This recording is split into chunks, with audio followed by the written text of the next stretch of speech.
तो भाई इस क्वेश्चन को देखते हैं भाई। सबसे पहले हम बात करते हैं भाई, कोई बड़ी संख्या दे रखी हो, हमें 72 का तो भाई डिविजिबिलिटी रूल मैंने नहीं बताया और ना ही याद रखने की जरूरत है। इसमें हम क्या देखते हैं भाई, 8:9, 8:9 कितना हो गया 72, 8 × 9 कितना हो गया 72 होता है भाई, बेहतर होता है।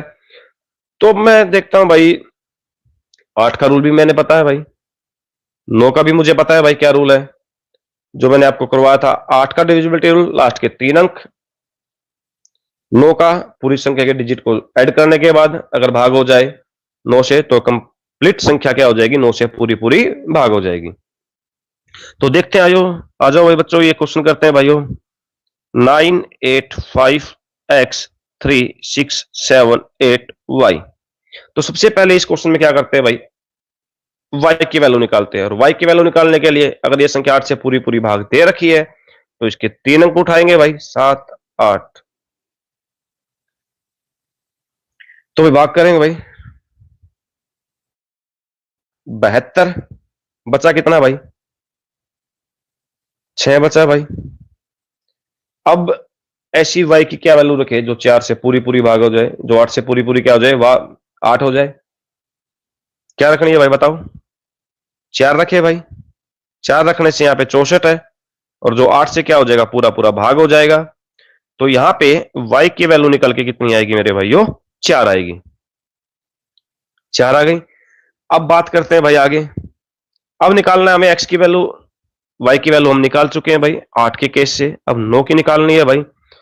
985x367 8y। y लिखने की जगह पे हम 4 लिख देंगे भाई, हमने y की वैल्यू निकाल चुके हैं हम। अब बात करते हैं भाई x की। अब 9 का केस लगेगा मेरे भाइयों। 9 का केस कैसे लगेगा भाई, डिजिट का सम करेंगे, अगर 9 से भाग हो गया तो मैं वो पूरी संख्या 9 से भाग है ही, और वो बता भी रखा इन्होंने कि भाई ये संख्या पूरी क्या है, 9 से भाग है। क्योंकि 72 के केस में उसका गुणनखंड एक 9 भी होता है भाई। तो 9 से 9 कैंसिल हो जाएगा भाई, 3 और 6 9, ये भी कैंसिल हो जाएगा भाई। 8 और 5 8 plus 5 plus x plus 7 plus 8 plus 4 बचा है भाई। अब इनका जोड़ करते हैं भाई, 8 और 5 13 और 7 20 और 28 और 4 32। ये हो गया मेरे भाइयों। अब x का ऐसा कौन सा मान रखे, x का ऐसा कौन सा मान रखे कि यह संख्या पूरी 9 से भाग हो जाए।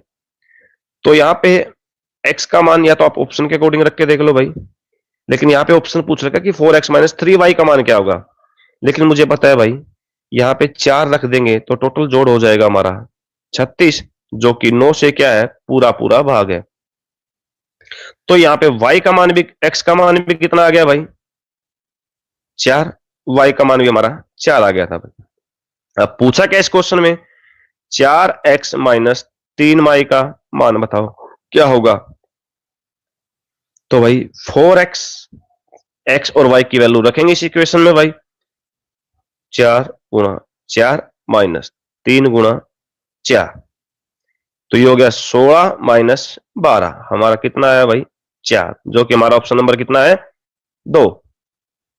समझ में आया भाई।